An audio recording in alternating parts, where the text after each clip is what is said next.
Hey, what's going on, everybody? This is Mark from Solar Games. Exciting news today because, well, it's not really today. I just caught up on this thing I found out recently. Super stoked. Not even related to Magic at all, but just looking at what other brands are doing. We'll talk about Magic and how this affects Magic in the end. But guys, this is all about Warhammer 40K. It's all about Henry Cavill, like two awesome things I love right now. Yeah, so man, I don't know, like which nerd is not having a nerdgasm for Henry Cavill right now? I mean, at work, right? I got like people, like these girls at work who are my coworkers are like, they watch The Witcher. They love Henry Cavill. When he was kind of kicked off of The Witcher, they were so sad. They went to sign that 300K people petition thing right away. It's insane, dude. I'm telling you, man. Like Henry Cavill is making nerd culture mainstream mainline. I mean, not that video gaming and like girl streamers haven't done this already, but dude, if it hasn't, we're there. Because the thing is, Henry Cavill is not just nerd. He's like a mega nerd. He's like the emperor of nerd kind. Okay. All right. Cool. What are we talking about? Who's Henry Cavill? All this stuff. All right. Let's catch everyone else up. Warhammer 40K. Love it. The lore is amazing. Really good story. Really good branding. The game is probably fun. I mean, people play it. I'm not a big fan of the game. I haven't really played it though, so maybe I'll be a big fan. I think it's like a lot of time to go paint the miniatures, right? But I do like painting stuff. Like I painted and built a lot of Gundams, so probably same type of thing. Look, Warhammer 40K has a super strong show and brand and everything, right? What do? They have mainline video games. Look, do all Warhammer 40K video games work out? No. But like they've been doing things since like when I was in college, like a lot of my friends were telling me about like, oh, Mark, stop playing StarCraft, play Dawn of War. I'm like, what is Dawn of War? I don't, right? Like, did not understand Warhammer at all back then, right? Had I learned about it, dude, I guarantee you right now, I'd be like Warhammer, whatever, tabletop gaming all the time. But all right, for better for worse, I didn't really get into it. But Dawn of War, apparently kind of like StarCraft, but different, but Warhammer based, right? Throughout all the time they were playing it heavily. But more recent stuff, like you got Space Marines 1, which I heard is really good. 40K, I think Vermintide. And of course, recently, Dark Tide release. Half my friends at work who, again, I didn't even understand were Warhammer nerds were like, hey, Mark, you got to play Dark Tide. I thought they were just normal gamers. I don't know, But anyways, can't really spend time playing games because got to do all this other stuff I like. But, it's fun. Of course, then Space Marine 2 is coming out. They released that trailer. It's sick as hell, dude. That trailer is so awesome. And if you know any of the Warhammer kind of lore, you understand why that's so amazing, right? But of course, we turn to this recent thing, which is, I think, December 16th, the investors page on Games Workshop announced, right, that they're doing a 40K TV show. They signed on with Amazon to do the show. And now they didn't say, Games Workshop didn't say Henry Cavill or whatever, but Henry Cavill kind of posted on his Instagram account that he's excited to be in and working with 40K. Especially since he kind of got dropped from The Witcher and he kind of didn't land the Superman role. He kind of left Witcher, say he's going to pursue Superman, but that kind of didn't land, so he kind of didn't have a job, I guess. But apparently he's going to have a pretty freaking awesome job. Why is Henry Cavill perfect for the role? Well, this guy's a mega nerd, dude. Like, he loves The Witcher. We already know this. He reads the books. He plays the game. He's talking about Witcher 3. Like, he knows the game, okay? He knows the stories. He's such a good Geralt because he, like, embodied it. He really played the game. He really understands how Geralt reacts to every single character, and that's why he's so good at the TV show. When he plays the character, it's so real, right? But along like when I guess when he was really popular for The Witcher, he was doing a bunch of interviews, and they would ask him things like, "Oh, what's the nerdiest things you ever do?" And he kind of like came out about his super nerdy thing that he does, which is Warhammer. And at first, I was like, "Oh, this is a gimmick, right?" Literally, he's just gimmicky saying, "Oh, I'm on the TV show Geeked or whatever. I got to say something super geeky." But then one of the other guys said, "What's your favorite army?" And then he says Custodes. I'm like, all right, this guy is way nerdy. He knows his shit. Like, he's not BSing, dude. Like, okay, Space Marines, but how many of you guys who don't play Warhammer know Custodes? The Custodes, by the way, are just like kind of like Uber Space Marines. they are the Space Marines that are like their job is to protect the Emperor. Okay, so they're like Emperor's personal bodyguard type of thing. So they're like really, really strong Space Marines. They have like crazy tactics. They have skills that other Space Marines don't have. Really fun, just really like cool lore centric, right? And this is where I think Games Workshop, who's the owner of Warhammer 40K, this IP, has really kind of figured some shit out, right? They understand how to build a nice brand, nice lore, nice all this backing, all this etc. material that's outside of the game. In fact, they have like people who are creating lore content and they got millions of subscribers and millions of views. Dude, the biggest Magic creator is Professor, and he has like less than 1 million subscribers. It's kind of sad, right? Like if you look at the potential of the two sides. And I'm telling you, man, they just know how to pick people. They go out and find Henry Cavill, who's basically like the emperor of all the nerds, right? But at the same time, he's a nerd that's successful. So all the nerds kind of look up to him. All the geeks are like, oh, this guy's great, right? But he also speaks the language that, you know, we understand, we love. So it's just kind of like perfect for both sides. And again, it's just like, again, he knows his stuff. If you ask him on a whim, like, I keep referring back to that interview, but man, when that guy asked him, like, what's your favorite army? I was like, dude, he's going to flop. He's going to be like, Ultramarines, right? He's going to say like some generic. He says Custodes.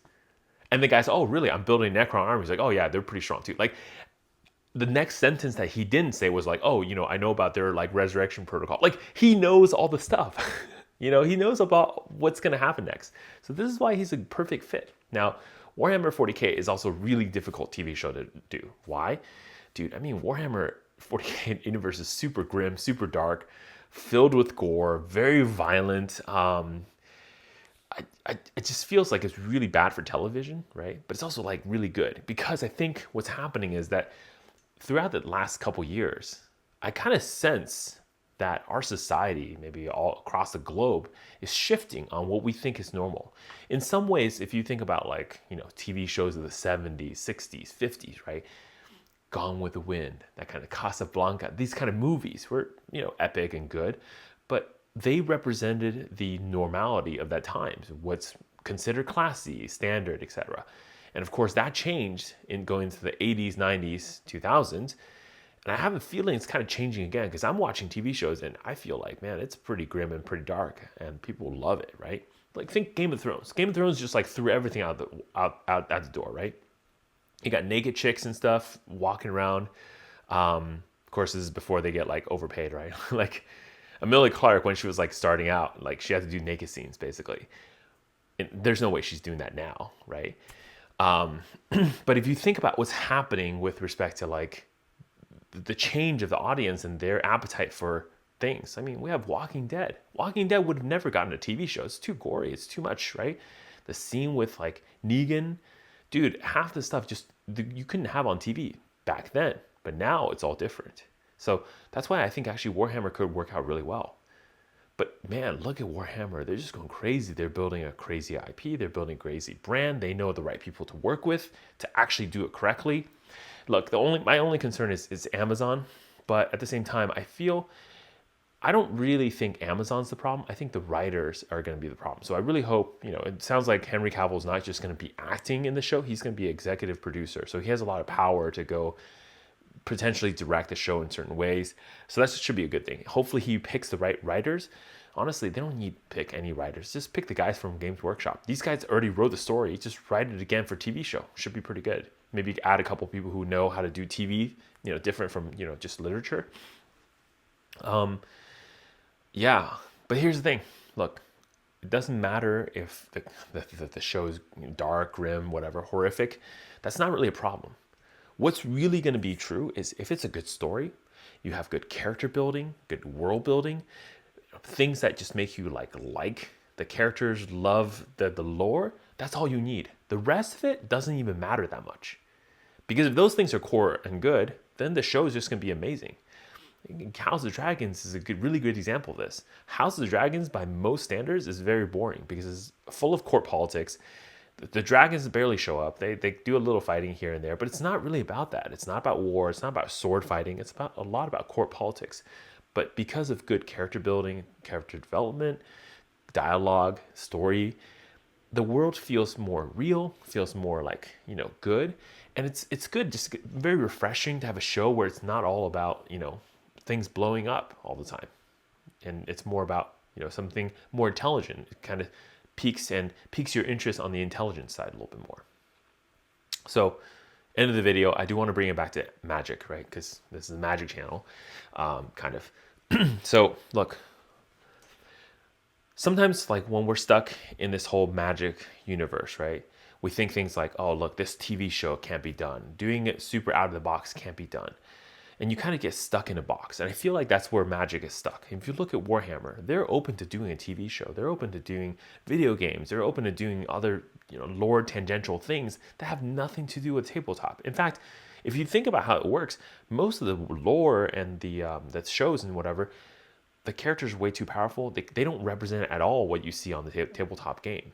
It just doesn't feel the same. But it's fine because, again, it's people know. I mean, people aren't idiots. They're not going to say, oh, how come this guy is so strong in the show and he's crap on the tabletop? Well, it's because they got to make it for the game. He can't be, so imbalanced they can't use him for the tabletop game, of course, right? And the thing is, like, when we start looking across the field, so again, I'm now in the magic shoes. We look across the field, you start seeing other people doing things like Arcane for League of Legends, right? And Cyberpunk 2022 doing their show. You start understanding like it can be done. Now, of course, there are crappier shows out there too, but it can be done, and it could be really, really good. And this is where magic really should take some risks in this aspects. Like, this magic show, I'm just really concerned because I feel like it's just going to be very fluff, very like normal. It feels like they're trying to cater to little kids, and it's just not the right audience, I think. And most of the people who are spending a lot of money are kind of nerdy dads who are kind of old gamers now, like late 20s, 30s. I know my, YouTube stats, who's watching my videos. They're basically people my age, right? That's what it is. And, the thing is, Magic actually has a lot of potential too. It's a different IP. It's not like Warhammer, but it still has a strong IP. The problem is it takes a lot of work because right now I think the story of Magic is really screwed. I mean, we're at this point where it's like Magic is like in a point where it's like it just feels so tame, so like just not as mature. It feels like a little childish in at times. And other times, like it feels like it has like the problems of where Marvel is today in Phase 4, like just stories that you don't really care about anymore.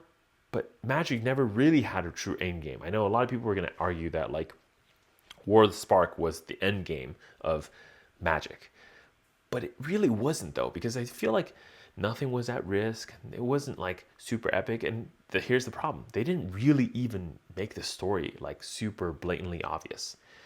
Imagine every mainline set of Magic coming out with like some sort of short series or something that could tie in the set.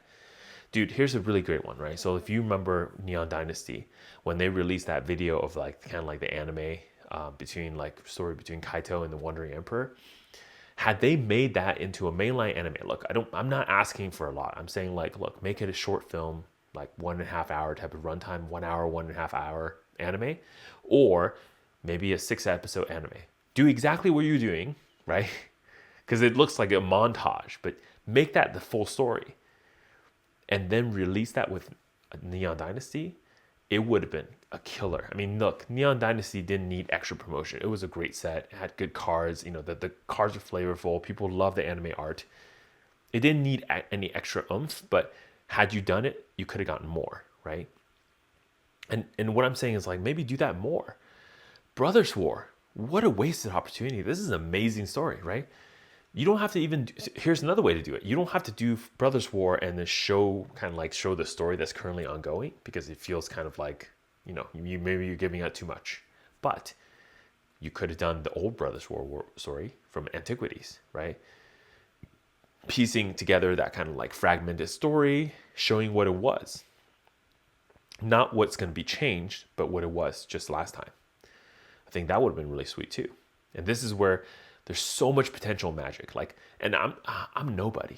Like if I can think of two really easy stories you can tackle today, I'm sure Magic has a ton of writers and lore people who know all of these cool stories and they could tie it all together. The problem is somebody just has to do that, and then the management has to green light this idea.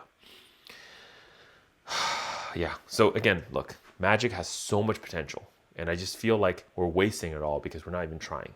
Whereas you look across the field and you see Warhammer trying this kind of things. I mean, who's coming out of 2020 really successful? Not Magic. You did a collaboration with Warhammer, right, for the Magic decks, and yes, the decks did really well. But I fear a lot of the people who played those decks, looked at the cards, said, that seems like a more fun game. The story seems more fleshed out. Who is, Saint Celestine? Who is this like Necron-like god? What are they doing? People are more curious about Warhammer out of this than and I don't think there's a lot of Warhammer players who are like, oh, I'm going to play Magic now because I have this Warhammer commander deck. This is really the problem here. Magic needs a good IP, and they're not putting a lot of effort into building that, whereas other people out there are just putting all this effort into it, and they see the fruit of it. The game's doing better than ever because of all the new players are drawing in with all these peripheral things, right? They sell a video game.